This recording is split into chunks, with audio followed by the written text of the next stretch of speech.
जमींदार। जमींदार के शब्द, जमींदार के चित्र अगर आपके सामने रखा जाए तो आपके मन में क्या विचार आएगा, क्या भावना आएगा? एक क्रूर, एक अत्याचारी, एक शोषण करता हुआ एक व्यक्तित्व।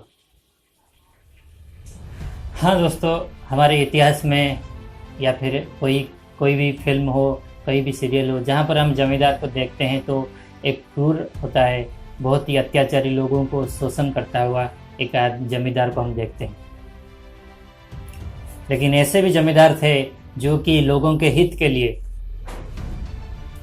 लोगों की अच्छाई के लिए काम करते थे और उसके लिए अपना जीवन, साथ ही साथ अपने परिवार को बलिदान करने के लिए भी पीछे नहीं हटे। और ऐसे ही उदाहरण हमारे पास है।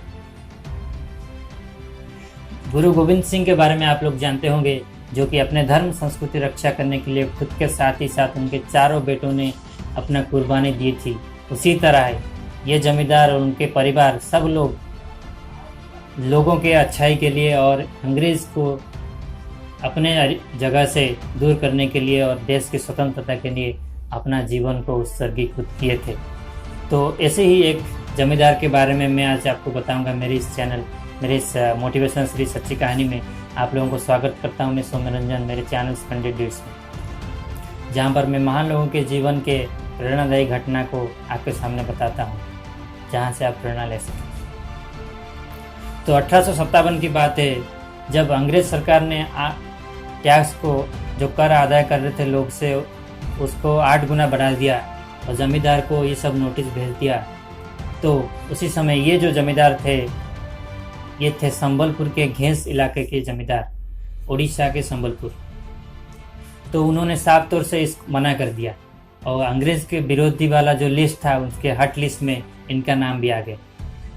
और उसी समय इनके एक संबंधी थे नारायण सिंह, जिनके लोगों की अच्छाई के लिए काम कर रहे थे और उनको अंग्रेजों ने गिरफ्त करके फांसी दे दिया था।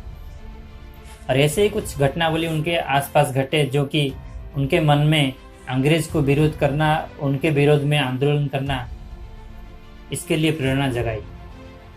और उन्होंने अपने अंदर जो, अपने अधीन में जो 25 गांव था, उसके लोगों को इकट्ठा किया और उसके साथ ही साथ अलग अलग कम्युनिटी, जो पंथ थे, गोंद थे, बिंजाल थे, चौहान थे, वो सब अलग अलग पास के गांव के जो लोग थे, सबको रिक्रूटमेंट किए अपना एक सैन्य बल तैयार करने के लिए, और खुद के पॉकेट से पैसा दे के एक बड़ी फोर्स तैयार की। धीरे धीरे वो जगह, वो जो घेंस एरिया, वो जगह अंग्रेज विरोधी कार्यकलाप और देश भक्ति का एक केंद्र बन गया।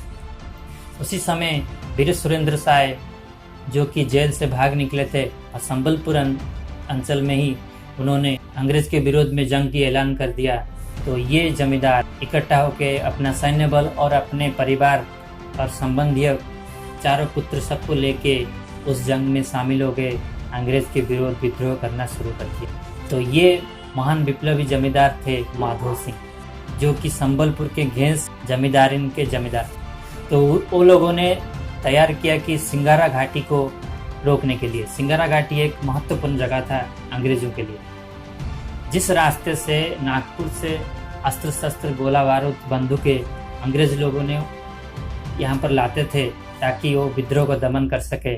उसी रास्ते को कब्जा करने के लिए ये माधो सिंह और उनका सैन्य एकत्रित हुए। तो घमाघोट लड़ाई के अंदर बहुत सारे ब्रिटिश सोल्जर को इन्होंने मार गिराया और अंग्रेज के बीच में एक भय का वातावरण खड़ा कर दिया।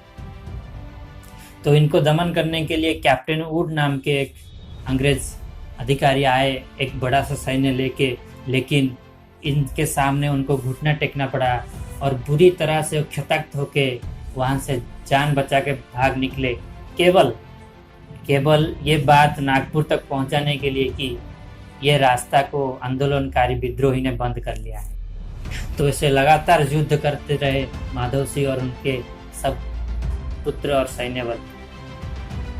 कुछ दिन बाद कैप्टन शेक्सपियर नाम के एक अधिकारी गोला बारूद तक तोप लेके इनके ऊपर आक्रमण किया, लेकिन इसका सामना उनके बेटे हाथी सिंह ने कर रहा था, लेकिन ये अस्त्र शस्त्र से उनको सामना कर नहीं पाए। इसीलिए और अच्छे से तैयारी करने के लिए वहाँ से भाग निकले। पारसी गुहा नाम के एक घाटी था जहाँ पर इन लोगों ने छुप लिया और वहाँ पर रुक के अधिक अस्त्र शस्त्र का जुगाड़ करने के लिए कोशिश कर रहे थे माधव सिंह। लेकिन ये जो कैप्टन शेक्सपियर थे और उसके साथ और एक कैप्टन वुडब्रिज, ये दोनों ने उनको रोकने के लिए कोशिश जब किया तो माधव सिंह ने अपना वीरत्व दिखाते हुए उस शेक्सपियर का शरीर से सर अलग कर दिया और बिना सिर वाला वो जो शरीर था उसको लेके जंगल में टांग लिया। और कैप्टन वुडब्रिज का हालत तो मत बताइए, उसको ऐसा निर्मम तरह से मारे और लेके जंगल के अंदर फेंक दिया। ये दृश्य जब अंग्रेज सरकार ने देखा तो उनके आत्मा ही कांप गए और भीतस्त्रस्त होके उनके दिमाग ही कुछ काम नहीं किया, कैसे रोका जाए इन्हें। और ये अधिक से अधिक अंग्रेज को वहाँ भेजा गया कि कैप्टन हॉस्टर नाम के एक दुर्दांत अधिकारी को वहाँ पर भेजा गया जो गुस्से से आके उनका पूरा गांव जला दिया। लेकिन ये बात पहले से माधव से उनके लोगों को पता चल गया था, इसीलिए वो पूरा गांव को खाली कर लिए थे तो सबका जान बच गया। तो ऐसे बुद्धिमत्ता के साथ ये माधव सिंह और वीरत्व के साथ अंग्रेज के विरोध में युद्ध कर रहे थे।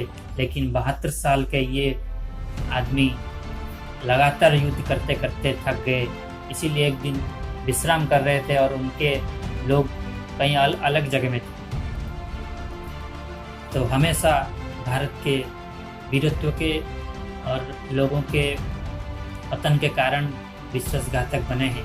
तो ऐसे ही एक विश्वासघातक ने बता दिया अंग्रेज सरकार को माधव सिंह के पता और अतर्कित आक्रमण का सामना माधव सिंह कर नहीं पाए और गिरफ्त हो गए। उनको कारावास के साथ फांसी दे दिया। लेकिन आंदोलन को उनके बेटे और अलग सैन्य ने आगे बढ़ा लिया और अंग्रेज के विरोध में विद्रोह करते रहे। लेकिन ये माधव सिंह नाम के जो जमींदार थे, ऐसे थे इनका जीवन की प्रेरणादायी घटना, जो कि लोगों के हित के लिए अपना जीवन के साथ ही साथ अपने परिवार के जीवन को भी कुर्बान करने के लिए पीछे नहीं हटे थे।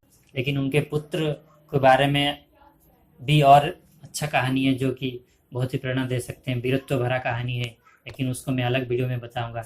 आशा करता हूँ कि ये वीडियो आपको अच्छा लगा होगा, तो लाइक कीजिए, शेयर कीजिए और चैनल को सब्सक्राइब करना मत भूलिएगा। जय हिंद, वंदे मातरम।